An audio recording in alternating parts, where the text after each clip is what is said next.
فقیر آباد چ مرشد کھولیا ایک ایسا میں خانہ جو پیندا اے جام نظر دا، جو پیندا اے جام نظر دا، بن جاندا مستانہ جو اما بعد فاعوذ باللہ عبثا وانکم الینا لا ترجعون۔ کیا تم سارے یہ ہم ساروں کو عبث پیدا فرمایا ہے، اور کیا ہم پلٹ کے اس رب کی طرف واپس نہیں جانے والے؟ تو رب نے ہمیں اپنی عبادت واسطے پیدا فرمایا، اپنی ذکر واسطے پیدا فرمایا، اور حتیٰ کہ یہاں تک فرمایا کہ وَاعْبُدْ رَبَّكَ حَتَّى يَأْتِيَكَ الْيَقِينُ، اس وقت تک رب کی عبادت کرتے رہو جب تک کہ تجھے موت نہیں آتی، رب کی عبادت میں لگا رہو۔ اب رب کائنات کو ہماری عبادت اور ہماری طاعت و ہماری ذکر کی ضرورت کیوں پیش آئی ہے، جو بار بار ہمیں فرما رہا ہے کہ بندو تم ذکر کرتے جاؤ، فَاذْكُرُونِي أَذْكُرُكُمْ یا ایھا الذین آمنوا اذکروا اللہ ذکرا کثیرا۔ یا دوسری رب کائنات نے ہمیں جب ذکر کے بارے میں، کریم آقا صلی اللہ علیہ وسلم نے اللہ کی یاد کے بارے میں، تو رب کائنات تو غنی ہے مخلوق سے، ان اللہ غنی عن العالمین، اللہ تو مخلوق سے غنی ہے، مستغنی ہے، تو پھر رب ہمیں بار بار ذکر کرنے کی کیوں دلیل فرما رہا ہے، دلالت کرتے ہیں کہ ذکر کرتے جائیں، ذکر کرتے جائیں، اللہ کو یاد کرتے جائیں۔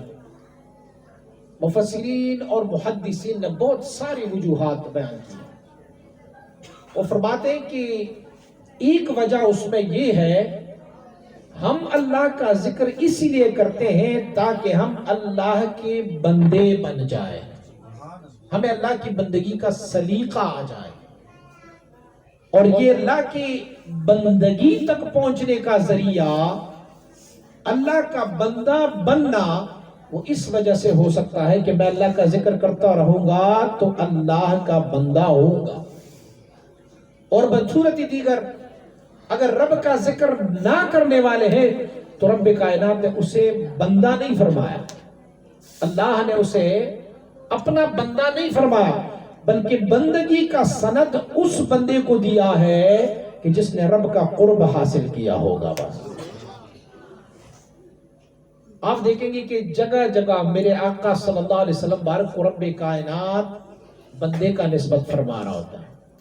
سبحان الذی اسریٰ بعبدہ لیلا من المسجد الحرام الى المسجد الاقصی، اور فرمایا یہ آیت شریف جو میں نے تلاوت کی کہ وَاعْبُدْ رَبَّكَ حَتَّى يَأْتِيَكَ الْيَقِينُ، اور نماز میں ہم پڑھتے ہیں محمد عبدہ ورسولہ، اشہد ان لا الہ الا اللہ واشہد ان محمدًا عبدہ ورسولہ۔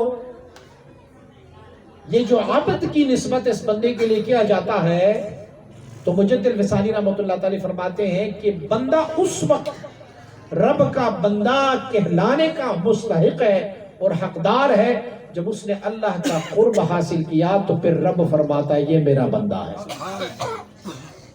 اور دلیل میں یہ عنایت فرماتے ہیں، آپ فرماتے ہیں ظاہری مثال سے میں سمجھا دیتا ہوں۔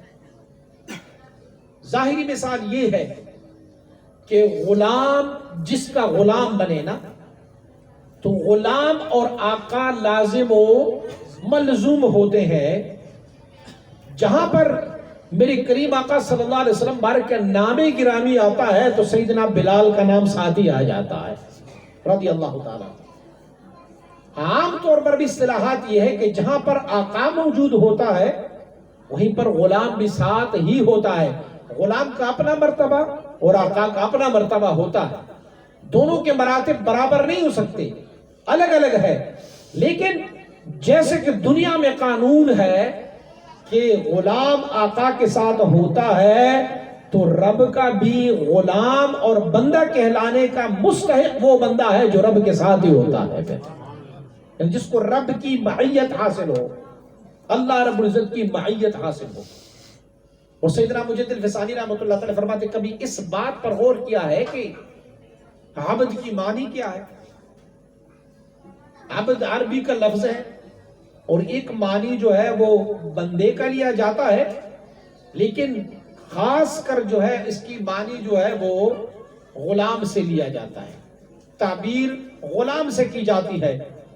فرماتے ہیں کبھی آپ نے ایسے غلام کو دیکھا ہوگا جو ساری زندگی ہر روز اپنے مالک اور آقا کی خدمت میں پورا دن گزارے اور شام کو آ کے مالک کے سامنے سینہ تان کے کھڑا ہو اور مالک کو کہے میں نے سارا دن کام کیا ہے، اب تو مجھے نرم بستر بھی دے دے، اچھا سا کمرہ بھی دے دے، چارپائی اور بیڈ بھی دے دے، خوب بہترین کھانا بھی مجھے کھلا دو، کیونکہ میں نے ساری زندگی اور سارا دن جو ہے وہ تمہارے اطاعت میں گزاری ہے، تمہاری خدمت میں گزاری ہے، اب اس کے بدلے میں مجھے یہ کچھ دے دو۔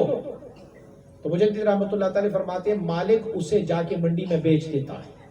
وہ کہتے ہیں تو غلام ہو کے بھی ڈیمانڈ رکھتے ہو، تو غلام ہو کے بھی، مزدور اور خادم ہو کے بھی سارا دن کام کرنے کے بعد مجھ سے یہ سوال اور جواب کہ مجھے اچھا کھانا کھلا دو، اچھا بستر عنایت کر لو، سارا کچھ۔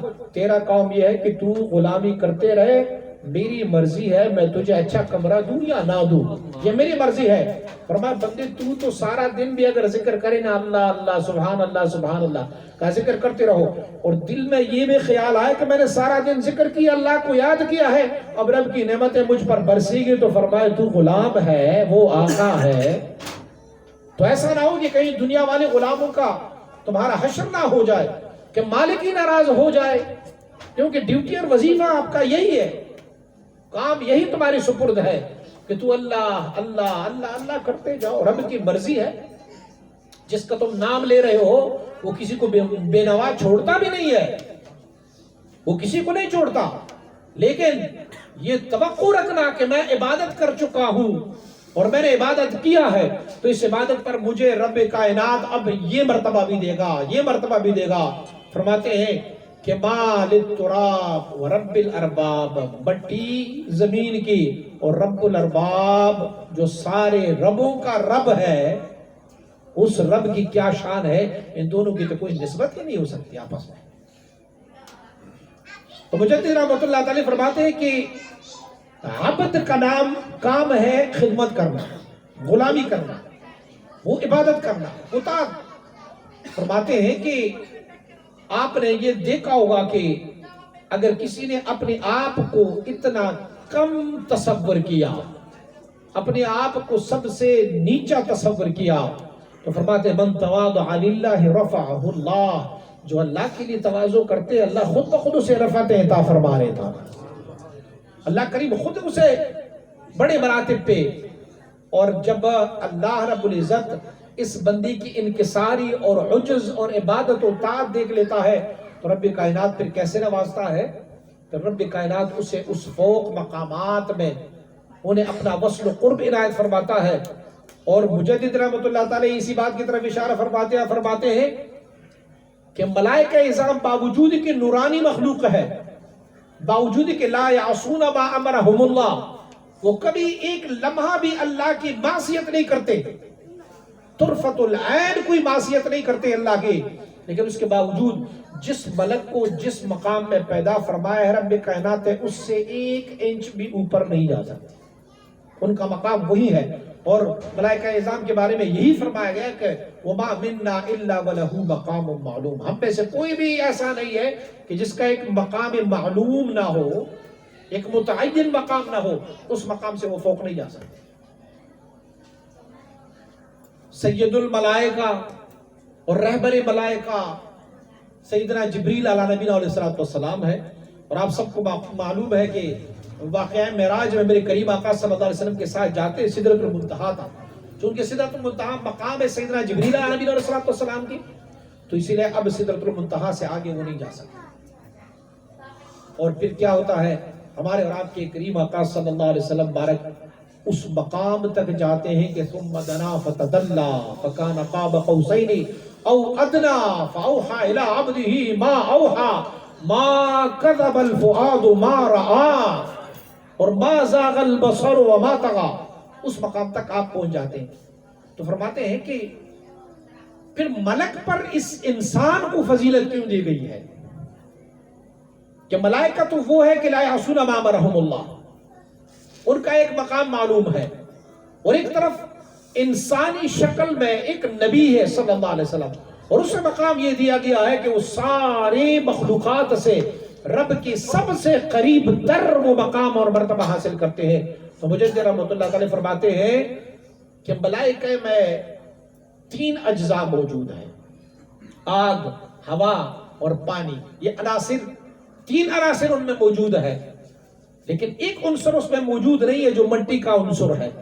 فرماتا ہے یہ مٹی کا عنصر رب کائنات نے صرف انسان کو عنایت فرمائی ہے، اور اسی مٹی کے عنصر میں رب نے اتنی قوت رکھی ہوئی ہے کہ جب یہ عنصر کسی میں شامل ہو تو اس کو رب کائنات اپنا وصل و قرب بھی عنایت فرماتا رہتا ہے۔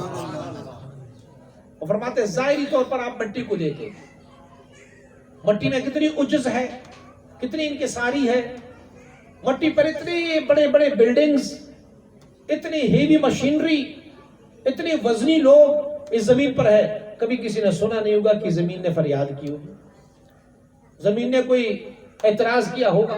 اتنے بڑے بڑے پہاڑ زمین کے اوپر ہے، اس مٹی کے اوپر ہے، لیکن کبھی انہوں نے اعتراض کوئی نہیں کیا۔ تو عجز اور انکساری ہے، جب عجز اور انکساری آئی تو رب کائنات نے اس کو مرتبہ اور مقام بھی یہی دیا ہے کہ اس میں آپ کوئی بھی بیج ڈالو وہ بیج سرسبز ہو کے اوپر کی طرف چلتا جائے گا۔ ڈالیں نیچے، اس میں دبائیں، مٹی کے اندر ڈالیں، باوجود اس کے کہ آپ نے اس کے اوپر مٹی ڈالی، لیکن اس کے باوجود بھی زمین اتنی انکسار اور عجز والی ہے کہ جب آپ نے اس میں کوئی بھی دانہ بویا وہ دانہ تمہیں اوپر کی طرف اگا کے دے گا۔ اور مجدد رحمۃ اللہ تعالی نے فرمایا کوئی لوگ یہ اعتراض بھی کر سکتے ہیں کہ آلو زمین کے نیچے جاتا ہے، اسے ہم نے آلو ڈالا، پیاز ڈالے، کچھ ایسی چیزیں جیسے تھوم، یہ ہم جب لگاتے ہیں تو یہ نیچے جاتے ہیں۔ مجدد رحمۃ اللہ تعالی فرماتے ہیں وہ نیچے جانے کے ساتھ ساتھ ان کا بوٹا اوپر بھی آ جاتا ہے۔ فرماتا ہے وہ اس کی نشانی یہ ہے کہ ان کا بوٹا اوپر کی طرف آئے گا، وہ تجھے نشانی، تجھے پتہ دے گا کہ میرے اندر ایک خزانہ چھپا ہوا ہے جو پیاز کی صورت میں ہے، جو آلو کی صورت میں ہے، یا کسی اور چیز کی صورت میں۔ تو انسان کو جب رب کائنات ترقی دینے پہ آ جاتا ہے تو پھر اسے رب کائنات نے عنصر خاک دیا ہے، اور آپ فرماتے ہیں کہ اس عنصر خاک کو اگر اچھی طریقے سے استعمال کی جائے تو یہ تمہاری ترقی کا سبب ہے، اور اگر اسی کو بری طریقے سے استعمال کریں تو یہ تنزلی کی سبب بن جاتی ہے۔ فرماتے ہیں اسی مٹی سے 2 طرح کی جسم بنے ہوئے ہیں، ایک جسم ابو جہل و ابو لہب کی ہے، اور ایک جسم میری کریم آقا صلی اللہ علیہ وسلم۔ فرماتے انہوں نے ابو جہل و ابو لہب نے اور کفار نے اس مٹی کی قدر نہیں کی، اپنے آپ کو مٹی نہیں بنایا، عبدیت کی مقام پر، عبد کی مقام پر اپنے آپ کو نہیں لایا، تو وہ تباہ و خائر و خاسر ہو گئے۔ رب کائنات نے جہنم کی ایندھن کو بھی انسان اور پتھر بنائے ہوئے، اور جنت بھی وَأُزْلِفَتِ الْجَنَّةُ لِلْمُتَّقِينَ، رب نے اسی متقین کے لیے جنت بھی تیار فرمائی ہے۔ لیکن اسی عنصر کو تو مشائخ اسی کی طرف زیادہ زور دیتے ہیں کہ طریقت تجھے کیا سکھاتی ہے، تصوف تجھے کیا سکھاتی ہے؟ تصوف تجھے زیر ہونا سکھاتی ہے، نیچے ہونا سکھاتی ہے، عبد اور بندہ غلام ہونا سکھاتی ہے، کہ جب تو عبد بن جائے تو اللہ کا بندہ بن جائے تو رب نے ان کے لیے ایک شرط بھی رکھا ہوا ہے۔ تو میں رب کا بندہ کب بنے گا؟ ہم سارے اپنے اپنے محفلوں میں اس آیت شریف کو بار بار پڑھتے ہیں، یا ایتھا النفس المطمئنہ ارجعی الی ربک راضیۃ مرضیہ فادخلی فی عبادی وادخلی جنتی۔ اگر کسی نے صرف نامہ پڑھی ہو یا کوئی اصول کی کسی کتاب کو پڑھا ہو درس نظامی کی، تو اسے پتہ ہوگا کہ ایک ہوتا ہے شرط، ایک اس کا ہوتا ہے جزا۔ ہم کسی چیز کسی کو دینے کے لیے اس سے پہلے ایک شرط لگا دیتے ہیں۔ ہم کہتے ہیں مثلا اگر تو نے یہ کام کیا تو تجھے یہ ملے گا۔ رب کائنات نے اس آیت شریف میں شرط اور جزا رکھی ہے۔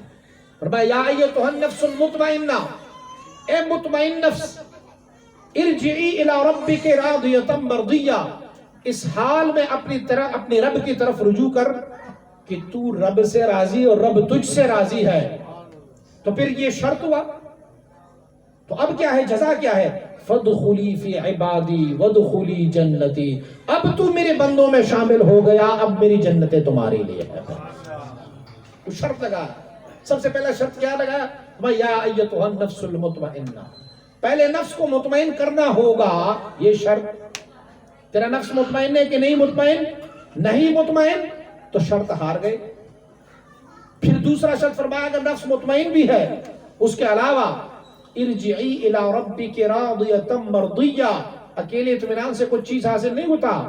ایسے تمہارا نفس ہونا چاہیے کہ تمہارا نفس کیا؟ راضیہ اور مرضیہ بھی ہے. ہر بندہ جب اس کو نعمت مل جاتا ہے تو رب سے راضی تو ہوتا ہے، لیکن کمال تو یہ ہے کہ رب تجھ سے راضی ہو. ہمیں نعمت مل جائے تو ہم تو راضی ہے، لیکن کمال یہ ہے کہ رب اس نفس سے راضی ہو. تو جب مطمئنہ ہو، راضیہ ہو جائے اور مرضیہ ہو جائے تو پھر رب نے فرمایا ایک فادخلی میں یہ فا جو ہے، اسے اگر کسی نحو صرف والوں سے پوچھیں گے تو اس فا میں، یہ فادخلی میں جو فا ہے، اس فا کو کہتے ہیں فا تعقیبیہ. یعنی پہلے شرط ذکر کیا گیا ہے، اب فوراً اس کے بعد ان کا جزا بھی ذکر ہوگا. تو فادخلی فی عبادی، اب تو میرے بندوں میں شامل ہو جا. وادخلی جنتی، اب جنتوں میں داخل ہو جا. تو معنی یہ ہوا کہ جب تک تو اپنے نفس کو زیر نہ کر لے، اپنے آپ کو خاک تصور نہ کرے، اس وقت تک تو اللہ کے بندہ کہلانے کا حقدار ہی نہیں ہے. جب رب نے شرط لگائی، رب نے فرمایا کہ اس وقت تک آپ اس کے حقدار ہی نہیں ہے. اور حضرات مشائخ رضوان اللہ علیہم اجمعین ایک حدیث شریف کو کوٹ کرتے ہیں. مشائخ فرماتے ہیں کہ کریم آقا صلی اللہ علیہ وسلم سے کسی ایک صحابی نے پوچھا یا رسول اللہ صلی اللہ علیہ وسلم سب سے طاقتور چیز کیا ہے دنیا میں؟ تو کریم آقا صلی اللہ علیہ وسلم نے فرمایا سب سے طاقتور چیز پتھر ہے، پہاڑ ہے، طاقتور چیز. تو اسی شخص نے دوبارہ دریافت کی یا رسول اللہ صلی اللہ علیہ وسلم کیا پہاڑ اور پتھر سے بھی کیا کوئی مضبوط اور قوت والی چیز ہے؟ تو کریم آقا صلی اللہ علیہ وسلم نے فرمایا ہاں، لوہا ہے جو اس پتھر کو یا پہاڑ میں سوراخ بناتے ہیں، پتھر کو توڑ دیتا. عرض کیا رسول اللہ صلی اللہ علیہ وسلم اس لوہے سے بھی کوئی قوتناک چیز ہے؟ تو کریم آقا صلی اللہ علیہ وسلم نے فرمایا آگ ہے جو لوہے کو پگھلا دیتا. عرض کیا رسول اللہ صلی اللہ علیہ وسلم آگ سے بھی کوئی طاقتور چیز ہے؟ فرمایا آگ سے بھی طاقتور چیز ہے، پانی ہے، آگ پر ڈالے تو آگ کو بجھا دیتا. اب پانی سے بھی قوتناک چیز ہے؟ تو فرمانے لگے ہاں، پانی سے بھی قوتناک چیز ہوا ہے کہ وہ پانی کا رخ ہی تبدیل کر لیتا ہے. سمندروں کا رخ ہوا کی وجہ سے تبدیل ہو جاتا ہے. تو عرض کیا رسول اللہ صلی اللہ علیہ وسلم اس ہوا سے بھی کوئی مضبوط اور قوت والی چیز ہے؟ تو کریم آقا نے فرمایا وہ صدقہ جو مومن کا دایاں ہاتھ صدقہ دے اور بائیں ہاتھ کو پتہ نہ چلے، یہ صدقہ ان تمام چیزوں سے زیادہ قوتناک ہے، طاقتور. کبھی اس پہ غور کیا ہے کہ کبھی ایسے ہو سکتا ہے کہ آپ رات کی تاریکی میں کوئی لائٹ نہ ہو، گپ اندھیرا ہو، اس میں بھی اگر آپ کا دایاں ہاتھ، بایاں ہاتھ، پیر، انگلی، کوئی بھی چیز ہلنے کی کوشش کرے تو پوری باڈی کو تو پتہ چلتا ہے. لیکن یہ کون سی حیثیت ہو گئی ہے کہ دائیں ہاتھ سے دے اور بائیں ہاتھ کو پتہ نہ چلے؟ یہ کیسے ہو سکتا ہے؟ تو محدثین نے اس حدیث کو تشریح فرمایا اس کی مقصد یہ نہیں ہے کہ آپ دائیں ہاتھ سے واقعی کوئی چیز دے رہا ہو، بائیں ہاتھ کو پتہ نہ چلے. جب آپ دائیں ہاتھ سے کوئی چیز دینا چاہو گے تو بائیں ہاتھ کو تو آٹومیٹکلی پتہ چل جاتا ہے. ہمیں مراد کیا ہے؟ پہلے والے حدیث کو پڑھو، یہ شروع سے ہے، اس میں آگ، ہوا، پانی اور مٹی کا تذکرہ ہے. اس کو کہتے ہیں عناصر اربع. تو عناصر اربع کو آپ اتنا ایکول، اتنے بیلنس پہ لاؤ کہ جب آپ کوئی بھی صدقہ دو تو عناصر اربع میں سے کسی ایک عنصر کو اس پر اعتراض نہ ہو. اب تو رب کا بندہ بن گیا ہے. تمہاری عبادت دیکھو، اکیلے صدقے سے مراد یہ نہیں کہ میں مال دوں، پیسہ دوں، کوئی کھانا دوں، نہیں. تمہاری عبادت، تمہاری طاعت، تمہاری نمازیں، تمہاری روزے، تمہاری عبادت کا ہر جز ایسے ہو جیسے سیدنا خلیل اللہ نے فرمایا کہ ان صلاتی و نسکی و محیایا و مماتی للہ رب العالمین. میری نمازیں، میرا کھانا پینا، میری قربانیاں، میری نمازیں، میرے روزے، میرا زندگی اور میری موت سارے کا سارا صرف اللہ کی رضا کی خاطر ہے بس. تو جب اس مقام پر مشرف ہو جائے بندہ تو پھر وہ رب کا بندہ کہلانے کا مستحق ہے. اور اگر اس میں دعوے ہو میں نے یہ کیا ہے، میں نے وہ کیا ہے، میں اتنا بڑا ہوں، میں اس مقام پر ہوں، میں اس مقام پر ہوں، تو بہت سارے دعوے کرنے والے اپنے دعووں میں جھوٹی بھی ہوتے ہیں. کرتے کچھ ہے اور کہتے وہ کچھ ہوتے ہیں. تو تصوف ہمیں جیسے ہمارا ظاہر ہوگا ویسے باطن، جیسے باطن ہوگا ویسے ہمارا ظاہر ہوگا. تصوف ہمیں یہ سکھاتی ہے. مکتوبات امام ربانی مجد الفساری مکتوب نمبر 9 کو پڑھیں گے تو آپ کو پتہ چلے گا کہ مجدد جیسے ہستی وہ کیا فرماتے ہیں. آپ فرماتے ہیں یہ فقیر سرات تقصیر فرماتے ذوقن، میں یہ تصور کرتا ہوں ذوقن کہ عرصہ دراز ہوا ہے کہ میرے دائیں جانب کے فرشتے معطل اور خاموش بیٹھے ہوئے ہیں اور بائیں والوں کے صحیفے بڑھتے جا رہے ہیں. اور فرماتے ہیں میں اپنی تمام عبادتوں کو ایسا تصور کرتا ہوں جیسے بندہ ہر گناہ کے بعد استغفار کرتا رہتا ہے. اور فرماتے ہیں اپنی استغفار کو یوں تصور کرتا ہوں کہ جیسے میں نے گناہ کی ہوئی، استغفار نہیں گناہ کی ہوئی. اور آپ فرماتے ہیں مدبر ہوں، یعنی ایسا ہوں کہ میں اس دربار کا لائق ہی نہیں ہوں. فرماتے روسیا ہوں. مجدد رحمۃ اللہ تعالی اپنے آپ کو وہ نسبتیں فرما رہے ہوتے ہیں اور پھر آخر میں اس مکتوب میں فرماتے ہیں تابعین قسم خود را بزمین نزلی از معرفت خداوندی دور میں باشی. فرمایا جب تک اپنے آپ کو ذوقن ایسے تصور نہیں کرو گے جیسے میں نے تجھے بتایا اللہ کی معرفت سے تو محروم ہی محروم ہے. بارش برستی ہوتی ہے تو ہواؤں سے چل کے فضاؤں سے چل کے وہ بارش زمین پر ہی برستی ہے. کبھی آپ لوگوں نے نہیں دیکھا ہوگا کہ زمین سے بارش آسمان کی طرف برسی ہو، کبھی دیکھا نہیں ہے آپ نے، کبھی ایسا سنا بھی نہیں ہے. یہ تو ہماری اور آپ کی سائنس کہتے ہیں کہ یہاں سے بھاپ اٹھتا ہے اور پھر جا کے وہ جذب کر لیتے ہیں. میرے رب کا فرمان اس کی بالکل مقابل ہے. رب یہ نہیں فرماتا، بلکہ حدیث طیبہ میں ہے کہ جو دریائے فرات اور دجلہ ہے اس کے اصول آسمانوں میں ہے، اصل آسمانوں میں ہے. تو ملائکہ اعظام اس پر مقرر ہے کہ اس بادلوں کے ٹکڑے کو لے جا کے اس سمندر کے اندر ڈالتے ہیں پھر واپس نکالتے ہیں. اور کچھ ملک اس پر مقرر ہے کہ وہ اپنے پاؤں سے دبا دبا کے قطرے نیچے، اور حتیٰ کہ کوئی بھی قطرہ زمین پر ایسا نہیں گرتا جس کے ساتھ ایک بلک نیچے نہیں اترتا ہو. تو یہ آپ نے کبھی نہیں دیکھا ہوگا کہ زمین سے بارش اوپر کی طرف جا رہی ہوگا، ہمیشہ بارش اوپر سے نیچے کی طرف آئے. مولانا روم رحمۃ اللہ تعالی نے کیا خوب فرمایا کہ ہر کجا دردیس دوا آنجا رود، ہر کجا پستیس آپ آنجا رود. آپ فرماتے ہیں آپ دوائی منہ میں ڈال لیتے ہو نا، دوائی لیتے ہو تو منہ میں ڈال لیتے ہو نا، اور آپ کی ایک ناخن میں درد ہوتا ہے، دوائی ڈالتے ہو منہ میں، جہاں پر درد ہوتا ہے تو دوائی وہی پہنچ جاتی ہے. اور فرماتے ہیں ہر کجا پستیس آپ آنجا رود. فرمایا جہاں پر پستی ہو، گہرائی ہو، پانی ادھری چلے جاتا ہے، پانی ادھری چلا جاتا ہے، ادھری پانی چلا جاتا ہے. اسی لیے کہ وہاں پستی ہے، عاجزی ہے، انکساری ہے، عجز ہے. تو مشائخ نے ہمیں یہی طریقہ بتایا ہوا ہے کہ اپنا عجز اور انکساری کیسے کرو تو پھر جا کے اللہ رب العزت تجھے ان کمالات سے مشرف فرمائے. حضرت لال شہباز قلندر عثمان مروندی رحمت اللہ تعالی کے مرشد گرامی ہے، اور ان کو مرید اور سالکین بہت زیادہ ہو گئے. تو آپ مبارک کو خطرہ یہ لگا کہ کہیں میرا نفس مجھے کہیں بگاڑ نہ دے.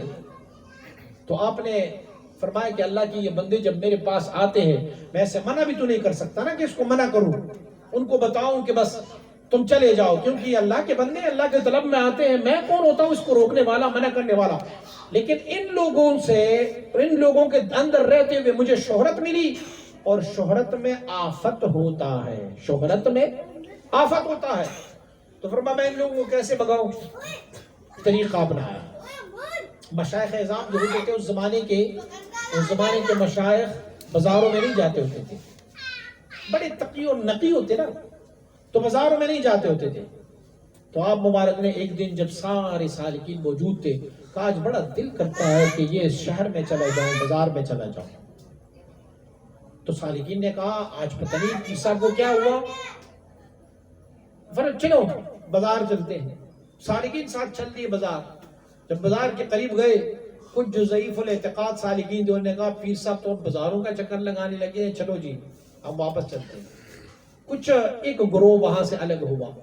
جب آپ مبارک وہاں تشریف لے گئے تو وہاں پر ایک دکان میں میوزک بجایا جا رہا تھا، تو فرمانے لگے چلو تھوڑی دیر، بڑے اچھے نغمے بکھیر رہے ہیں، تھوڑی دیر ان کو بھی سنتے ہیں۔ وہاں پر گئے تو جو تھوڑے سے ضعیف العقیدہ لوگ تھے سالکین وہ بھی چھوڑ کے چلے گئے۔ آپ نے فرمایا اس بازار میں جو سب سے لذیذ کھانا ہے وہ کون سے ہوٹل میں ہے؟ اس زمانے کے آج کل ہم اپنے سالکین کو کہتے ہیں کہ بازاری کھانے سے پرہیز کرو، کہ بازاری کھانا جب آپ کے حلق سے اترتا ہے تو پھر نفس اس سے خراب ہو جاتا ہے، لیکن اس زمانے میں تو بالکل ہی بازاری کھانا نہیں کھائے گا۔ تو فرمانے لگے کہ کوئی لذیذ ہوٹل جو ہے نا جس کا کھانا بہت لذیذ ہے۔ تو کسی نے بتایا کہ حضور یہاں پر ایک ہندو ہے اور ہندو کا ہوٹل جو ہے بڑا مشہور ہے، بڑا لذیذ کھانا بناتے ہیں، تو چلے چلتے ہیں وہاں پر۔ ضعیف العقیدہ سالکین نے جب دیکھا کہ پیر صاحب تو اب ہندو کے ہاتھ کا کھانا بھی کھا رہے ہیں، وہ یار ہمارے پیر صاحب کو پتہ نہیں کیا، چھوڑ دیں۔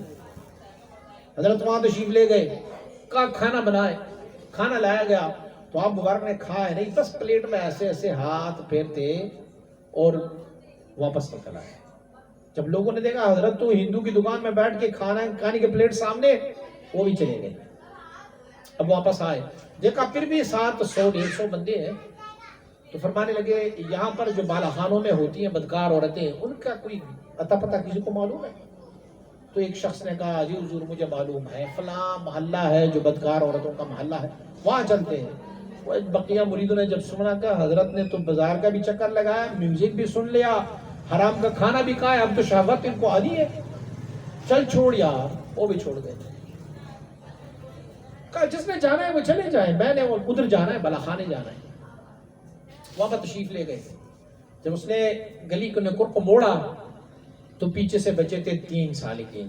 بقیہ نے کہا چلو ہماری پیر صاحب تو پتہ نہیں اس کو کیا ہو گیا۔ آ گئے، جب آگے چلے گئے تو کہا ان 3 سالکوں کو، کہا یہ دیکھو بالا خانوں سے اوپر یہ جھانک کے دیکھ رہی ہوتی ہے، اپنے گھاگ ڈھونڈتی رہتی ہے، اس میں جو سب سے حسین ہو نا وہ مجھے بتا دیں۔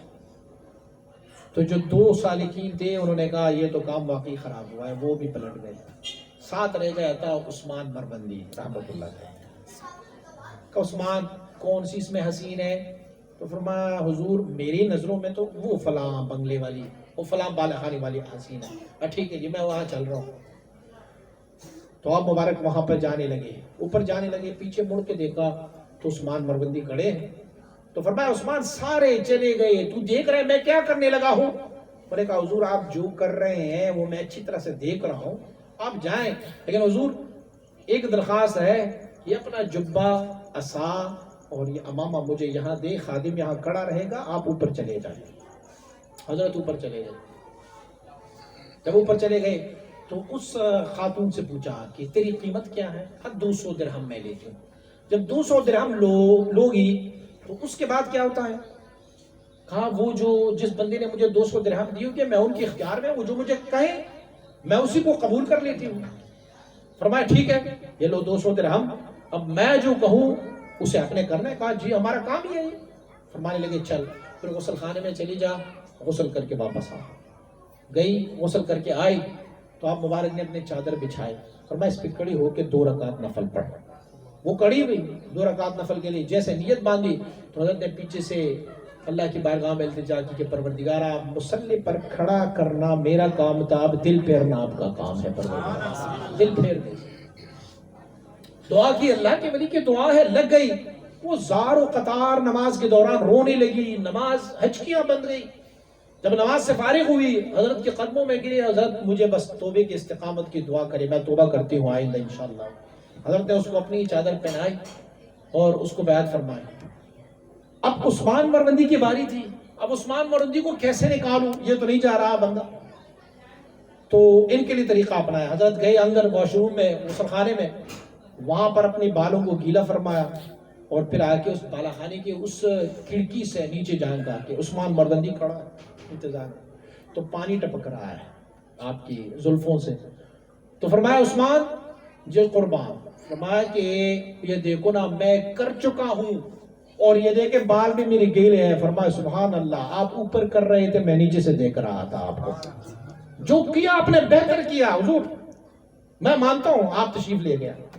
تو جب آپ مبارک واپس تشریف لائے تو پھر آپ کو اسی لمحے خلافت عنایت فرمائے اور پھر اللہ کا کرم ہوا، انہوں نے ہماری سندھ کی طرف ان کو یہاں پر بھیجا.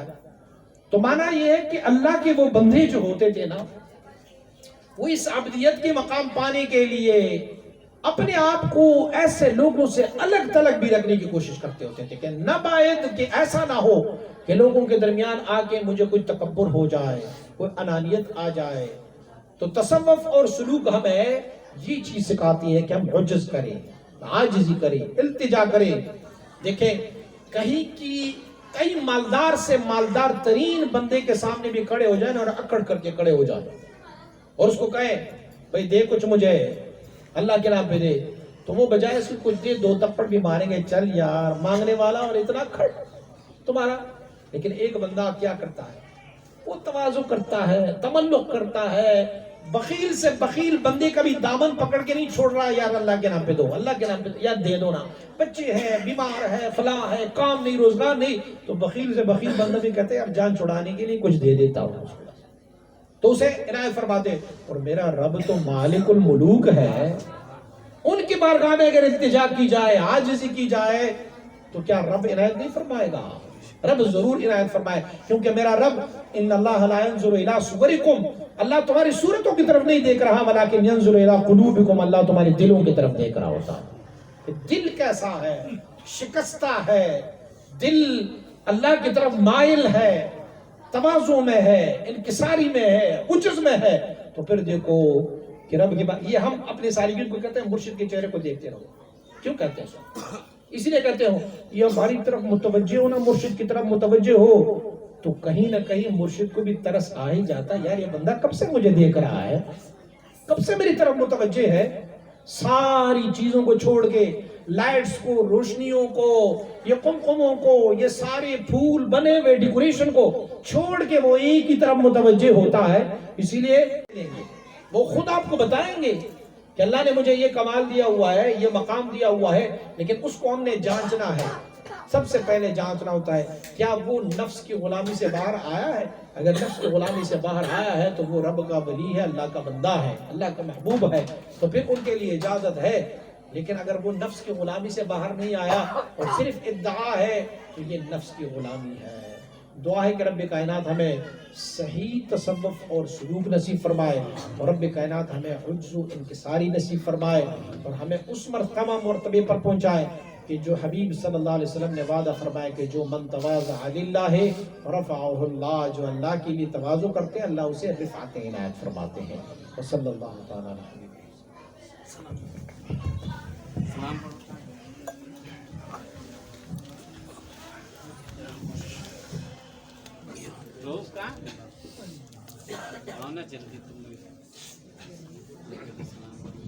مصطفیٰ جان رحمت لا واعبد ربك حتى يأتيك اليقين. صدق الله مولانا العظيم وصدق رسوله النبي الحبيب الكريم الأمين، ونحن على ذلك لمن الشاهدين والشاكرين، والحمد لله رب العالمين. سامعین احتشام، اللہ کریم نے ہم سب پر کرم فرمایا ہے، فضل فرمایا ہے کہ رب کائنات نے ہمیں انسان پیدا فرمایا ہوا ہے، اور انسانیت کے ساتھ ہمیں اور آپ کو حضور سید المرسلین محبوب رب العالمین آقا و مولا احمد مجتبی محمد مصطفیٰ صلی اللہ علیہ وسلم کی پاک اور مطہر امت طیبہ میں پیدا فرمایا ہے.